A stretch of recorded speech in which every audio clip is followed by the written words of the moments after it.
Assalamualaikum warahmatullahi wabarakatuh. Previously, I introduced Dia Ramadhani with student number 2341 2016 from class AKT 23A. In this video, I will explain material regarding marketing concept in the basic course marketing. Definisi konsep dasar pemasaran. Sebelum mengetahui lebih jauh tentang 5 konsep pemasaran, kamu harus tahu pengertian dari konsep dasar pemasaran. Konsep pemasaran ini adalah merancang segala perencanaan produksi sebuah produk atau jasa sampai tercipta transaksi untuk memenuhi tujuan individu atau sebuah perusahaan tanpa mengabaikan kepuasan konsumen agar mendapatkan untung jangka panjang. Berdasarkan pengertian tersebut, artinya kamu harus membuat rancangan bisnis yang dimulai dari konsep bisnis, distribusi ide, menentukan desain barang atau jasa yang akan kamu tawarkan, menetapkan harga sampai ke tahap promosi pada konsumen.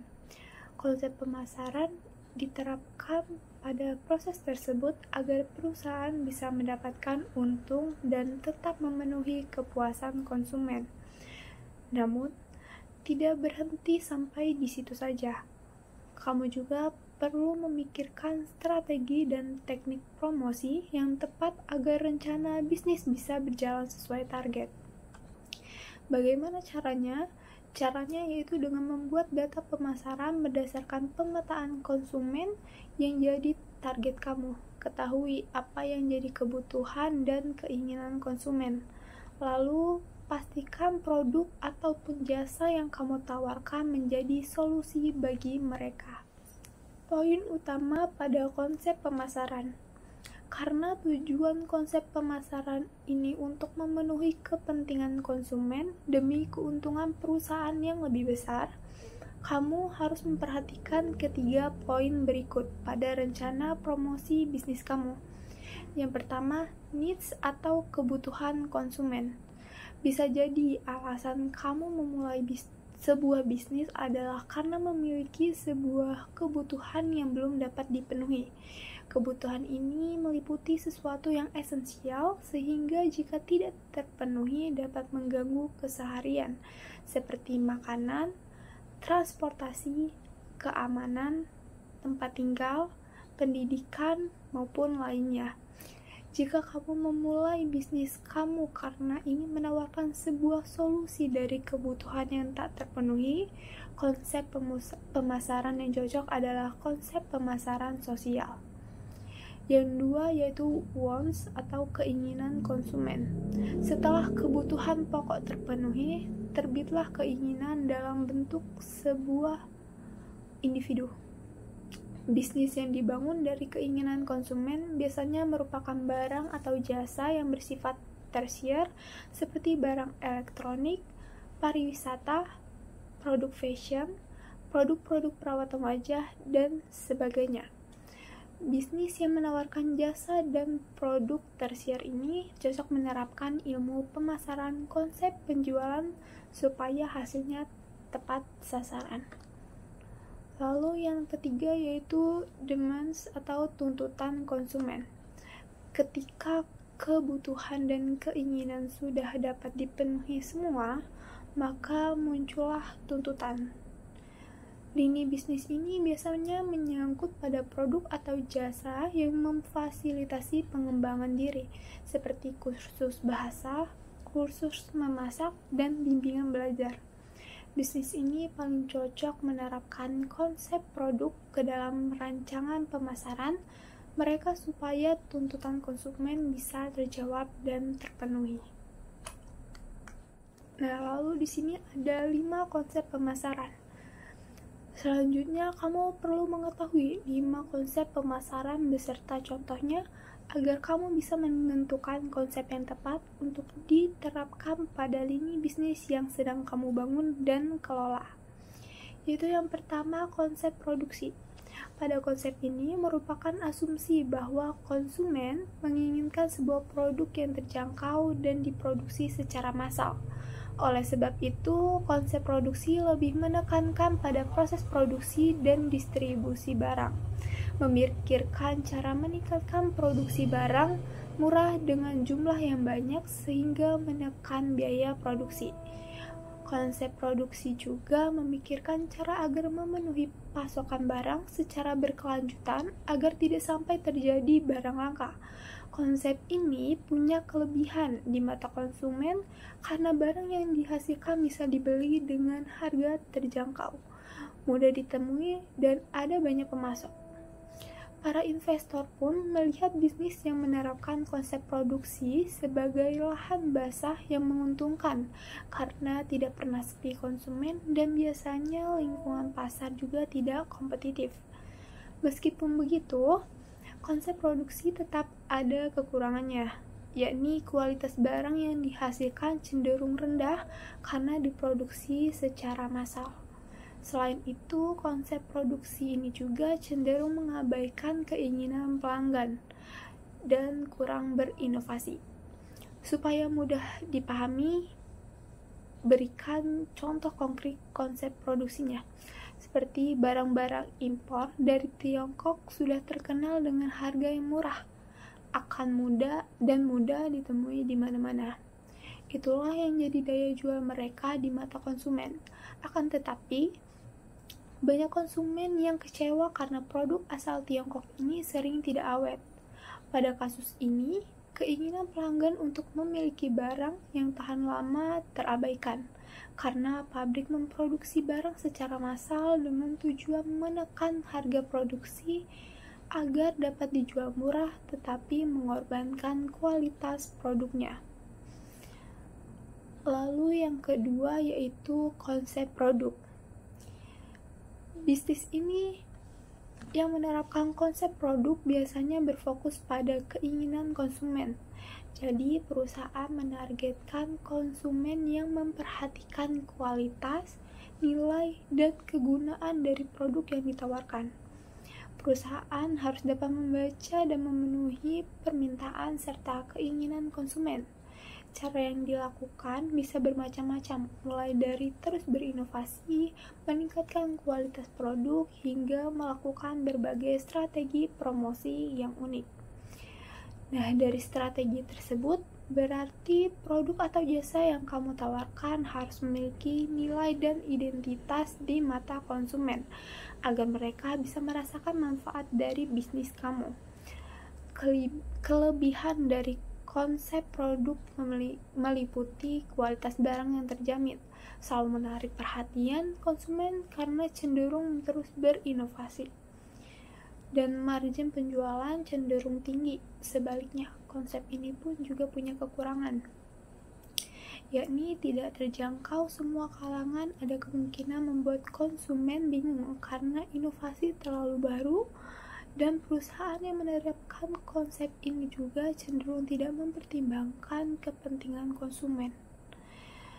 Nah, contohnya itu seperti perusahaan elektronik raksasa asal Amerika Serikat atau biasa dikenal dengan Apple, yang menjadi salah satu perusahaan terkenal yang memproduksi barang elektronik berkualitas tinggi dengan harga yang cukup fantastis bagi beberapa kalangan.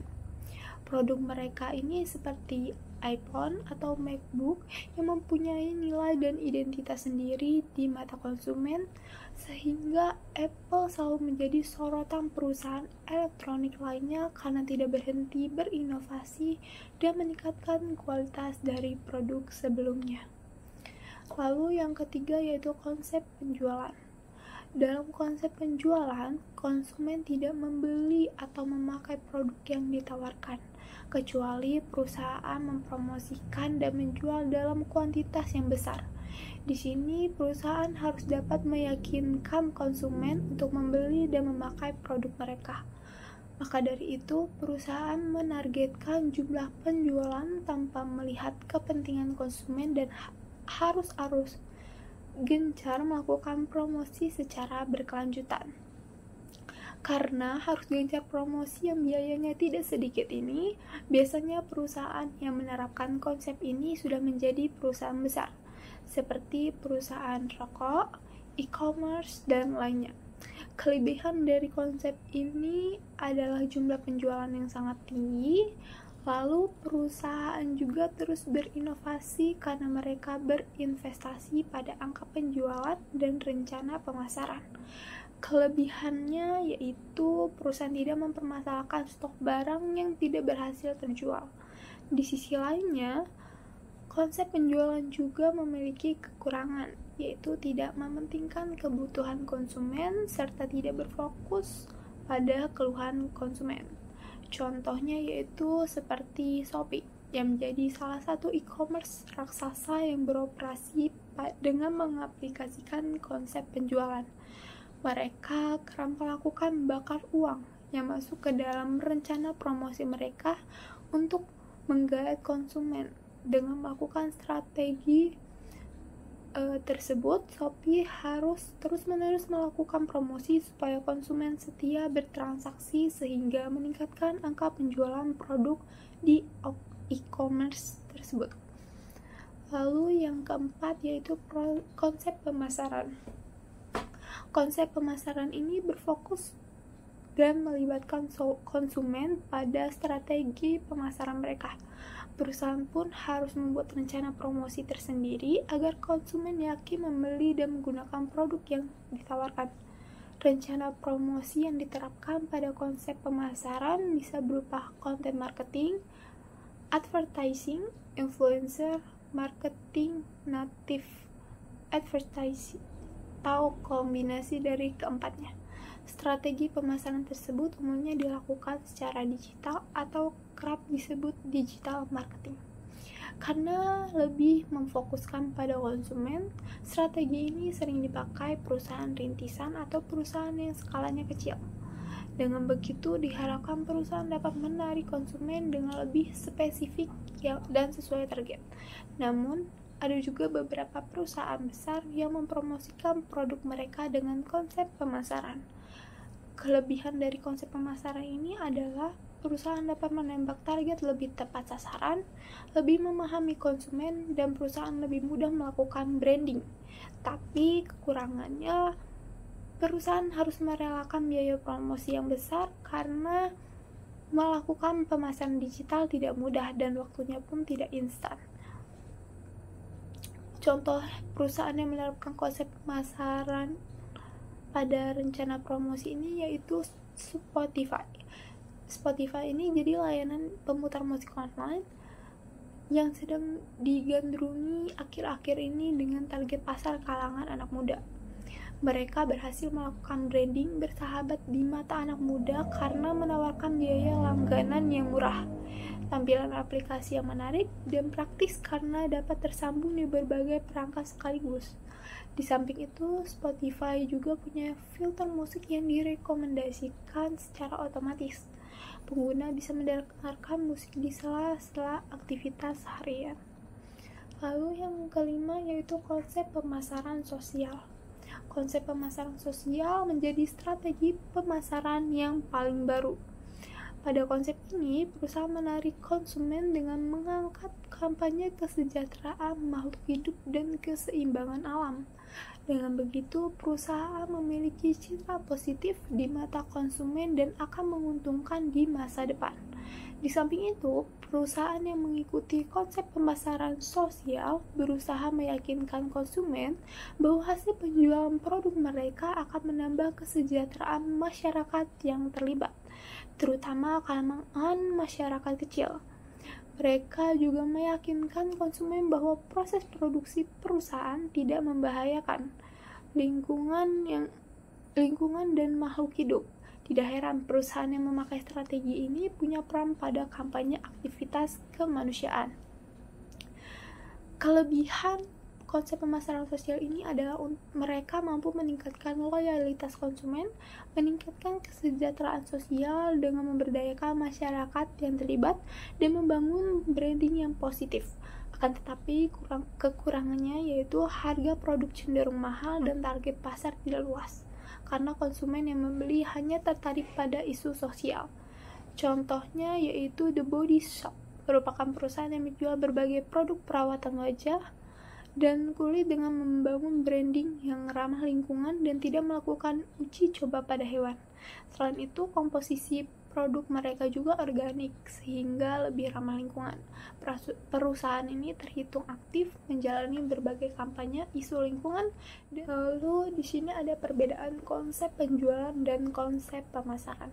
Dari kelima konsep pemasaran yang sudah dijelaskan tadi, beberapa orang masih bingung membedakan konsep penjualan dengan konsep pemasaran. Lantas, apa saja perbedaannya? Yaitu yang pertama pada definisinya. Melihat dari definisinya, konsep penjualan dan konsep pemasaran ini sama sekali berbeda. Konsep penjualan punya arti sebagai konsep bisnis yang harus memanfaatkan pelanggan sebagai peluang bisnis untuk meraih keuntungan. Sedangkan konsep pemasaran berhubungan dengan orientasi bisnis agar bisa mengalahkan kompetitor dengan cara memberikan kepuasan pada konsumen. Lalu yang kedua ada orientasi.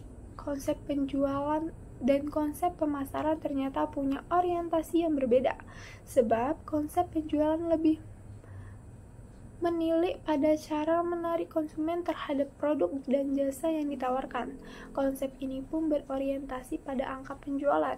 Di sisi lainnya, konsep pemasaran berhubungan dengan mencari cara agar produk dan jasa yang ditawarkan bisa menarik konsumen, sehingga konsep ini berorientasi pada keuntungan. Lalu ada target.